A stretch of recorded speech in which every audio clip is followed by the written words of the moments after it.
Assalamualaikum warahmatullahi wabarakatuh. Salam dan bahagia Bapak Ibu Guru Penggerak.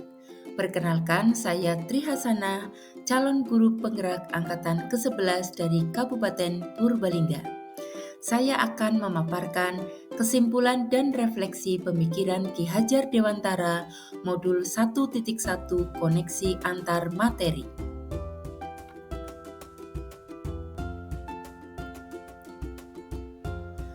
Pertama kali harus diingat bahwa pendidikan itu hanya suatu tuntunan di dalam hidup tumbuhnya anak-anak kita. Artinya bahwa hidup tumbuhnya anak itu terletak di luar kecakapan atau kehendak kita kaum pendidik. Anak-anak itu sebagai makhluk, manusia, dan benda hidup sehingga mereka hidup dan tumbuh menurut kodratnya sendiri. Apa yang Anda percaya tentang murid dan pembelajaran di kelas sebelum Anda mempelajari modul 1.1? Sebelum mempelajari modul 1.1, pembelajaran yang saya lakukan, saya selalu hanya melakukan transfer knowledge saja, di mana saya lebih mementingkan transfer pengetahuan atau materi kepada murid saya. Saya bertambah beban saat mengajar, karena siswa kelas 1 tidak semua sudah bisa membaca.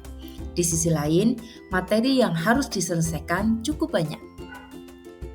Saya memaksa anak untuk mengikuti keinginan guru saat pembelajaran tanpa memperhatikan kebutuhan belajar murid.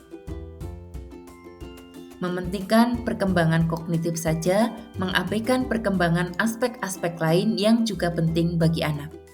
Menganggap bahwa murid adalah objek pembelajaran saja, tidak sadar bahwa murid merupakan pelaku utama dalam pembelajaran.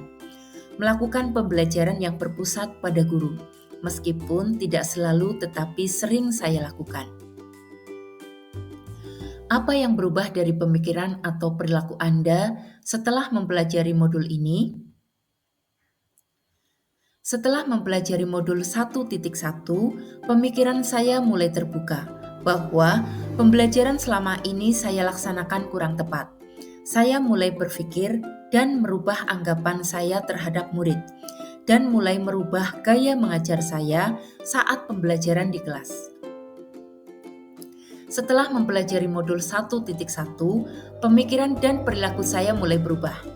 Saya mulai melakukan proses pembelajaran secara menyeluruh. Tidak hanya transfer knowledge saja, tetapi juga transfer of value dan transfer of skill. Menganggap bahwa murid bukanlah beban meskipun kemampuan mereka berbeda-beda dan materi cukup banyak. Yang terpenting dari semua itu adalah perkembangan murid secara menyeluruh. Menyadari bahwa murid memiliki kebutuhannya masing-masing dalam belajar. Guru hanyalah fasilitator yang memenuhi kebutuhan belajar murid. Setelah mempelajari modul ini, saya mulai menyadari bahwa tidak semua murid unggul dari sisi kognitif, tetapi ada murid yang unggul dari sisi lain. Oleh karena itu, segala aspek harus tersentuh mendidik anak. Sadar bahwa gurulah yang seharusnya memenuhi kehendak murid dalam belajar. Guru hanya sebagai penuntun, agar pembelajaran yang dilakukan oleh murid tidak menyimpang. Melibatkan murid dalam aktivitas pembelajaran, anak seharusnya mulai diberi kesempatan untuk berkarya dan mengembangkan bakat dan minatnya. Apa yang dapat segera Anda terapkan lebih baik agar kelas Anda mencerminkan pemikiran Ki Hajar Dewantara?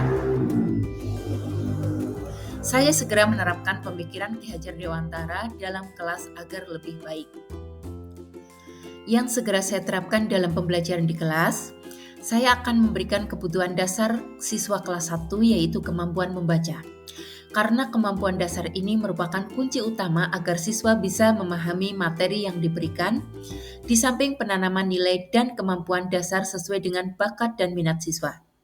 Saya mulai fokus membantu siswa yang memiliki keterlambatan dalam membaca. Saya membimbing agar mereka segera bisa membaca. Saya akan menciptakan pembelajaran yang kreatif, yang menyenangkan karena kodrat murid SD adalah bermain. Sehingga dalam pembelajaran perlu ada permainan yang dapat membangkitkan semangat belajar. Tentunya terus memberikan kesempatan penuh kepada murid untuk berkembang sesuai dengan kodratnya. Kekuatan kodrat yang ada pada anak-anak itu tiada lain ialah segala kekuatan yang ada dalam hidup batin dan hidup lahir dari anak-anak itu karena kekuasaan kodrat. Kita kaum pendidik hanya dapat menuntun tumbuh atau hidupnya kekuatan-kekuatan itu agar dapat memperbaiki lakunya, bukan dasarnya hidup dan tumbuhnya itu. Terima kasih. Demikian pemaparan dari saya. Wassalamualaikum warahmatullahi wabarakatuh.